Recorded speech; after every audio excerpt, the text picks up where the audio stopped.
जय जय सद्गुरु ब्रह्म महाराज की जय। श्री शिवराम दीक्षित सद्गुरु परब्रह्मणे नमः। श्रीमद् बृहद्वासिष्ठ सिद्धांत निर्धारणुలను श्रीमद् अचल बोध प्रतिष्ठापन आचार्युలను श्रीमद् रामणिक श्री शिवराम दीक्षिతుల వారిచే రచింపబడిన శ్రీమద్ బృహద్వాసిష్టమను శ్రీ శివరామ దీక్షితీయము. ఇప్పుడు దీక్షితీయము నుంచి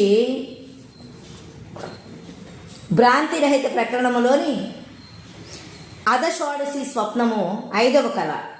ఇక్కడ దీక్షితులు వారు ఏమంటున్నారంటే, పుట్టని చావనిది సకల దేశాలయందు సర్వకాలాలయందు సమస్తమైన వస్తువుల యందు జ్ఞానము కర్మాలు అనేవి లేక, కర్మాలకు కారణమనే జ్ఞానము శూన్యమై,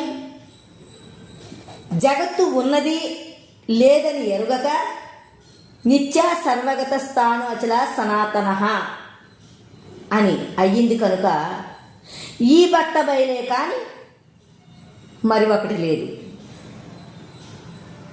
మూలం లేని ఈ గుర్తెరిగే శరీరము ఏమీ లేదు అని దృఢం ఉంటే చాలు. సర్వకాలం ఒక్క తీరే పరిపూర్ణము తనకు తానే స్వతసిద్ధమై ఉన్నది కనుక దానికోసం ప్రయత్నం చేయనవసరం లేదు.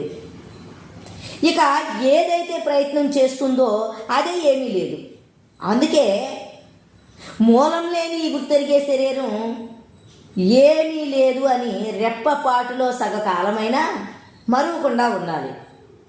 ఉండకపోయారనుకోండి అందరి వంటి భ్రాంతిడే అవుతాడు. ఈ రుచి అంటే మూలం లేని ఈ గుర్తెరిగే శరీరం ఏమీ లేదనే రుచి అభ్యాస దారిద్ర్యము అంటే అభ్యాసము బాగా ఎక్కువగా చేసినటువంటి వాడికి ఎక్కువైన కొద్దీ అనాయాసము అంటే అనాయాసం అంటే సులభము అని దీని అర్థం. మూలం లేని ఈ గుర్తెరిగే శరీరము ఆవరణం వలె ఉన్నది. గురువాక్యం చేత సకల భ్రాంతి రహితమవుతుంది. ఈ గుర్తెరిగే శరీరం చేత సాధించుదామని సాధన చేసినా అది ఎన్నటికీ సాధ్యము కాదు. ఈ బట్ట బయలు తప్ప విడిచి రెండోది ఏమీ లేదు. ఏమీ లేనిది మూలం లేని ఈ గుర్తెరిగే శరీరమే. మొదలు ఏమీ లేదు, కొనకు ఏమీ లేదు. ఉన్నప్పుడు గురువాక్యం చేత, ఏది గురువాక్యం అంటే మూలం లేని గుర్తెరిగే శరీరం ఏమీ లేదనేదే గురువాక్యం అని ఉన్నప్పుడు కనుక్కొనిన వాడు ధన్యుడు. ఉన్నప్పుడు కనుక్కోకపోయినా అన్నిటువంటి వాడే. శరీరము లేని గురు సాంప్రదాయం అరుదు. దాన్నించే కానీ సకల భ్రాంతి రహితం కాదు. కర్మాలకు మూలం లేని గుర్తెరిగే శరీరమే కానీ మరి ఒకటి మూలము కాదు. ఈ శరీరంలో కొంత మంచిది అని ఆశపడితే అదే విషము. ఎలాగా చైతన్యము శాశ్వతము, శరీరము అబద్ధము అని చైతన్యం గురించి ఆశపడినట్లయితే అది ఎలాంటిదంటే నేను ఉంటే అన్నీ ఉన్నాయి అంత నరకమే కనుక అది విషం అంటున్నారు. ఇకపోతే కలలో వచ్చిన ఏనుగా ఒక్క దంతాలకు ఆశపడితే అది మేలుకుంటే ఏమీ లేదు. ఎందుకంటే కళ్ళలో వచ్చిన ఏనుగాలు దంతాలు బాగున్నాయి కదా అని ఆశపడి తీసుకున్నాం అనుకో కళలోని, తెల్లవారితే అది ఉన్నదా? అందుకే అది ఏమీ లేదు. అలాగే మూలం లేని గుర్తెరిగే శరీరం ఏమీ లేదు అని గురువాక్యం చేత మేలుకుంటే ఎప్పటి బట్ట బయలే. ఈ బట్ట బయలు ఉన్నది, ఈ బట్ట బయలు చూడకూడదు. అంటే బట్ట బయలు ఉన్నదని తెలిసిన తర్వాత తాను లేని స్థితే బట్ట బయలు, కానీ బట్ట బయలు ఉందని వీడు చూశాడనుకో వీడు ఉన్నాడు అక్కడ, అందుకని బట్ట బయలుని చూడకూడదు. ఈ బయలే ఉండవలే. అంటే ఈ బయలే ఉండవాలంటే అక్కడ నువ్వు లేకుండా పోవాలి. ఉన్నదని చూసావు అనుకో, అది చూస్తా కనిపిస్తుందా? కనిపించడం లేదు కదా. అందువల్ల ఏంటంటారంటే దీక్షితుల వారు, నీవు లేకుండా పోవాలి, ఎప్పటికీ అదే ఉండాలి. అందువల్ల ఏమవుతుందంటే అదే అయ్యి ఉన్నావు. దానికోసం చెప్తున్నారు, నువ్వు ఉండి దాన్ని చూడకూడదు, ఈ బయలే ఉండవలే. ఈ దేహ భ్రాంతి నిశ్శేషముగా వదలవలే. కంటిలో నెరుసు వలె అంటే కంటిలో నలక వలె బాధ పెడుతుంది. అందుకే ఈ శరీరము లేని మార్గము కఠినము, బుద్ధిమంతులకు సులభము, వేషధారులకు కఠినము. కోటి మాటలకు మూలం లేని ఈ గుర్తెరిగే శరీరం ఏమీ లేదు అని సంతతము అంటే సర్వకాలము ఇది అనుష్ఠానం, ఇంతకంటే లేదు. గాయత్రి మంత్రము, పంచదశి మంత్రము ఇంతకంటే తక్కువే, పంచాక్షరి ఇంతకంటే తక్కువే, అష్టాక్షరి ఇంతకంటే తక్కువే. ఏది అంటే అది అల్లా గురువాక్యం కాదు. అంటే పంచాక్షరి కానీ అష్టాక్షరి కానీ ఇలాంటివన్నీ గురువాక్యం కాదు. మూలం లేని ఈ గుర్తెరిగే శరీరం ఏమీ లేదు, మూలం ఏమీ లేదు, కొనకు ఏమీ లేదు, ఉన్నప్పుడు ఏమీ లేదు.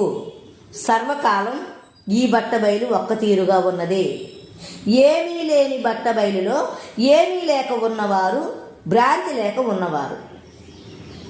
ముందల ఈ బట్టబయలుకు అంటే ఈ బట్టబయలుకు ముందల తనకు వేరు కాకుండా ఉంటే సరి. అంటే బట్టబయలు తను వేరు కాకుండా ఉంటే సరి. అంటే ఎలా ఉంటాడు? తిని ఉండి బట్టబయలును చూస్తే బట్టబయలు వేరే, తను వేరే. తను లేకున్నా అంటే నేను లేను, నేను ఉన్నాననే సందేహ నివృత్తి, సంశయం పూర్తిగా నివృత్తి అయిన తర్వాత సర్వానంద ప్రాప్తి అంటే ఇక ఉన్నది ఒకటే అలా అంటున్నారనమాట. ఇక బట్టబయలు తాను ఒకటే, వేరుగాక ఉంటే సరి. శిష్య, బట్టబయలు అన్న తాను అన్న ఒక్కటే. మూలం లేని ఈ గుర్తెరిగే శరీరం చేత అదే నేను, నేనే అది అని భావన చేస్తే పనికిరాదు. అంటే ఈ శరీరం చేత అదే అయి ఉన్నానని మళ్ళీ భావన చేయకూడదు. ఇది లేదు అక్కడ, ఇది అది అవ్వదు, అది ఇది అవ్వదు. మొదలు కొనలేక కేవలము బట్టబయలు అయ్యి ఉండవలే, కఠినం కాదు. అయితే ఇది అంత కఠినమేం కాదు. ఇది ఆశాంతంగా గురువుగారి దగ్గర ఎరిగి ఉంటే అది కఠినం కాదు, లేనిది లేకుండా పోతుందని చెప్తున్నారు. అయితే దీనికి గురువు కలత లేనివాడు అయితే, అంటే మనకి ఏ అచల గురువు అయితే కావాలనుకుంటున్నామో అలాంటి గురువు అయితే సరే. ఎలాగంటే అలాగ నడిచే గురువు పనికిరాడు. ఎలాగంటే అలాగ నడిచే గురువు అంటే మనకి ఎరుకబాదు చెప్పి ఇదే అది, అదే ఇది అలా కలత మాటలు చెప్పే గురువు పనికిరాడు. నడిసే శరీరమై అయ్యి ఉన్నాడు కనుక విడిచి గాబరా అయి ఉన్న గురువు పనికిరాడు. ఏమన్నాడు? నడిసే శరీరమై అయి ఉన్నాడు అంటే శరీరమై ఉన్నాడు కనుక మళ్ళీ దాన్ని విడిచాను, ఆ శరీరం వేరు, నేను వేరు అని అలాంటి గాబరా అయినటువంటి గురువు పనికిరాడు. నడిచేది, విడిచేది, గాబరా అయ్యేది ఒక్కటే. ఏది? నేనే. విడిచానన్నా నేనే, నేను లేనన్నా నేనే, గాబరా పడేది నేనే కనుక అది ఒక్కటే. కనుక ఈ ఒక్కటి అయ్యి ఎరుక సత్యం అనే గురువు పనికిరాడు. మూలం లేని ఈ గుర్తెరిగే శరీరం అయ్యి ఉన్న గురువు పనికిరాడు. అంటే మూలం లేని ఈ గుర్తు అంటే ఏ గుర్తు అయితే ఉన్నదో అదే నేను అనేవాడు పనికిరాడు అంటున్నాడు. అదే మూలం లేని గుర్తు అనమాట. ఈ శరీరం అయ్యి ఉన్న గురువు పనికిరాడు. సర్వకాలం శరీరము చేత సాధన చేసే గురువు పనికిరాడు. ఏమీ లేని శరీరం నేను అని నమ్మినాడు కనుక సర్వకాలం ఈ మూలం లేని గుర్తెరిగే శరీరం ఏమీ లేదని నమ్మిక ఉన్న గురువు కావాలి. అంటే ఇక్కడ ఏమన్నాడు? ఏమీ లేని శరీరము నేను అని నమ్మాడు కనుక అతను పనికిరాడు.